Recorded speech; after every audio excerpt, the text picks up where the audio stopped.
Chase lied to me about my $250 edit credit hotel, and I'm not sure if I'm over it yet. Over the summer, so July 2025, I spontaneously booked a trip to Ibiza. I was feeling really overwhelmed, and I really felt the need to just take a solo trip to clear my head and to be able to hear myself again. I booked my trip, especially for summer vacation, pretty last minute in June. And then mind you, this is when all the announcements started coming out about the rehaul for the Chase Sapphire Reserve credit card. So those of us who were already Chase Sapphire Reserve card holders prior to the October 26, 2025 update, were already able to see things like the new Edit Collection Hotels by Chase and the points boost feature. And we could see point boost properties. There was also all this talk about the increased annual fee and all these new credits, including a $250 edit credit hotel to be distributed every 6 months within the calendar year. So before I go into it, I just want to lay out the structure of this video real quick. I'm going to go over my drama with Chase and then do a review of the hotel that I stayed in Ibiza, and then let you know my thoughts on whether or not I thought that the Edit Collection Hotel was worth it. So anyway, rewind to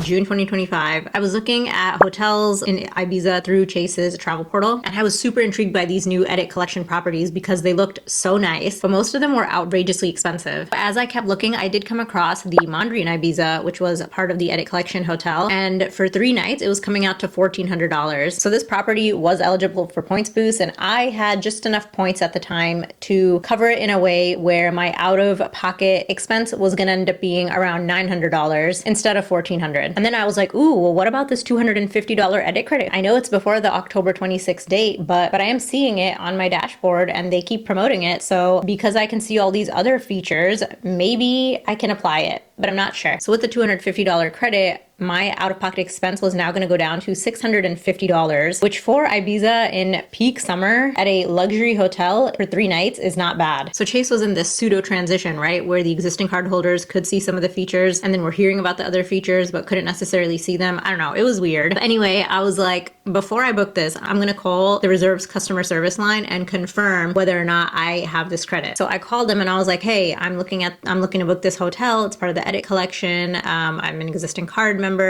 card holder, have been for many years. If I go ahead and book this, will I get credited on my next statement? And they were like, yes. Chase confirmed that yes, you will get credited, even though it's before October 26th, like it should work. You will get the statement credit, go ahead and book it and it'll pop up when like the next billing cycle or two. So I'm like, amazing, like Mondrian, here I come, right? So I booked it and I'm like, okay, cool. At the end of the day, after I get credited, I'm gonna only pay $650 for this luxury hotel, which is not bad at all again. Anyway, I book it, go on my trip, have an amazing time in Ibiza. And then a few months later, I was like, oh, I should have definitely gotten credited by now on my statement. Let me go check it out. I log into my Chase account, pull up my statements, and there's no $250 edit credit to be found. So again, I get on the phone with Reserve's customer service, explain the whole situation to them. And if you know or have been through anything like this, you know that they will send you through hoops to try to even get to the right person to talk to. So you explain your entire story and then they're like, actually, I can't take care of this. This query belongs to this department. Let me transfer you over. And then you go to the next department and then that person in that department says the exact same thing. And it's just so frustrating. If you have been through this, then you know exactly what I'm talking about. It's just like a lose. There's no winning in it. But anyway, I finally got through to someone who was the right person and willing to listen to my whole story for the 5th time. And that person then said that because it was before October 26th, that Chase edit credit would not have been applicable. It only would have been applicable after that October 26th date. And I was like, but I literally called you guys and one of your employees told me that it was gonna work. And he's like, yeah, I'm so sorry. Like, he shouldn't have said that. He was mistaken. And then I was just like, well, this is an internal training issue. Like, this is your guys' fault. I still want my credit. Like, look at the transcripts, do what you need to do, whatever. So we created a case, and a few weeks later, I got a letter in the mail. You know how they send you those stupid little letters anytime you open up like a dispute or a claim or something like that? And the resolution on the claim was something that had literally nothing to do with what my claim had been made about. It said something like, oh, you will earn your $300 annual travel credit at your time of credit card renewal. And that had absolutely nothing to do with this Chase edit credit at all. So at that point, I was just really pissed off. And you know what? Maybe this was my mistake, but I just did not have it in me to fight that battle anymore. Several months had gone by since the trip. I had an amazing time. I didn't want this to put a damper on it. I was still kind of like running off of the high of the trip, right? And I was like, you know what? I'm just gonna suck it up and take the L on this because I don't have the energy to now go back to them, run through hoops on the phone, and for them to not even resolve anything. So this was such a downer for Chase. Like, Chase, please please do better. In the grand scheme of things, I know I vouch for this card a lot on my channel. The pros definitely have outweighed the cons. It's still amazing. And in the grand scheme of things, I told you, like, I've had this credit card for almost a decade now, and something like this has only happened to me like 2 or 3 times. So I don't think that that's that bad. But still, I just wish that their employees were better trained and communicated internally and would actually compensate their customers, especially if it was a mistake on their end. Like, it just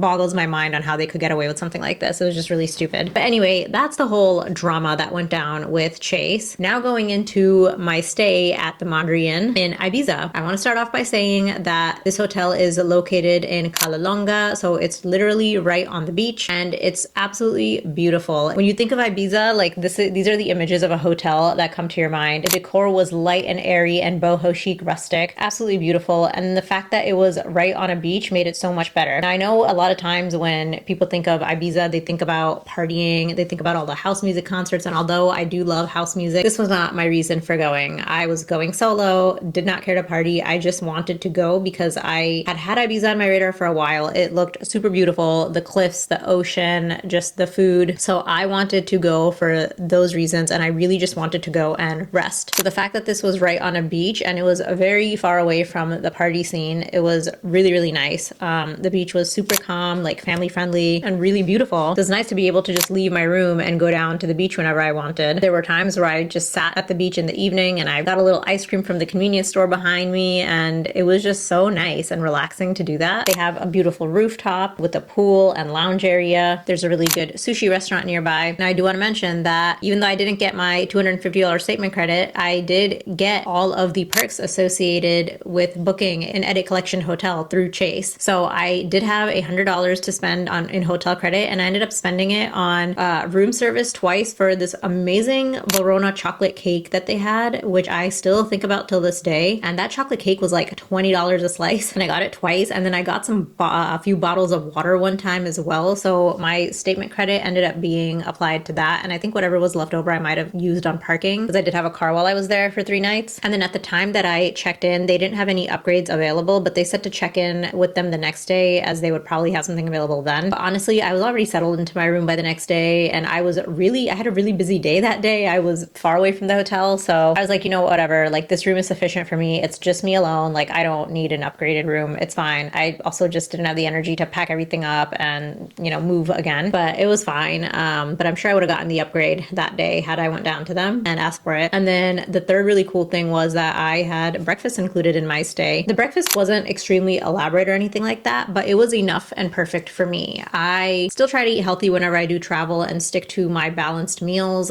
Really all I need is like a slice of toast with some salmon slices and some fruit, and I'm good. And they had all of those things. So again, breakfast was not basic, not elaborate, but somewhere in the middle with their options and their spread, but it was enough for me, and it was exactly what I would have gotten even if I'd gone to a breakfast buffet where they had like a very elaborate spread. The other cool thing is that because it was summertime, so it was peak season in Ibiza, they had really cool events going on the rooftop every single night. The first night I got there, they had live music, and it was just so good and calming and peaceful, and it was around sunset, so I was on the rooftop during sunset listening to this live music, just hanging out. The weather was perfect. My God, the way that this solo trip replenished my soul. Like, I'm getting emotional just thinking about it, because I didn't realize how much I truly needed that trip until I was there. And if you're feeling burnt out at all just from life or whatever, I highly recommend going on a solo trip. Like, use these credit card points and hacks to do it for yourself, because it is so worth it. So anyway, did I think that the hotel itself and the edit credit benefits were worth it? I'm sure you already know my answer. The answer is yes. And maybe it's because I have a bias, because this trip was so amazing for me and my mental health and my emotional well-being. I think if I had stayed in a hotel that was kind of like meh,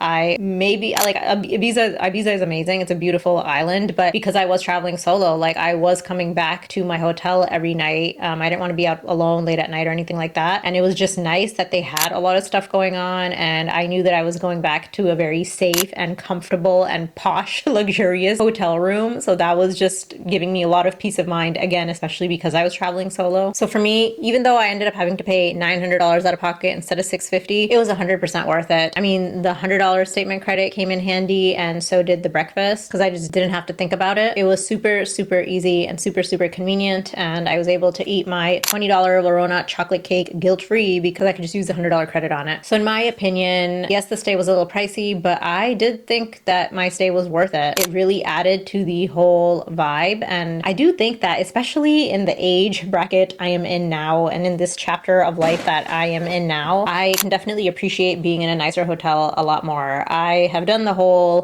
staying in hostels with 20 other people, staying in random shabby hotels, because at that time in my life, it was all about just traveling as much as you can and seeing as much as you can. And you're barely in the room anyway, and you're traveling with friends and everyone's in bunks and whatnot. I have done all that, and that is beautiful in its own way. But now in this chapter of life, I can definitely enjoy a nice hotel room, and I think that it is so worth it. Even if you're going on a solo trip, it's still so worth it to splurge on yourself, because the best investment you can make is an investment in yourself, and you cannot pour out of an empty cup. I will tell you that. Yeah, if you have any questions, I am looking forward to being able to spend at my Edit Credit Hotel properly this year before June, now that I will actually have it. It's something for me to think about. Let me know down below in the comments if you have booked any of the Edit Collection hotels yourself, and how your experience was, whether or not you think it was worth it. I will catch you in the next video.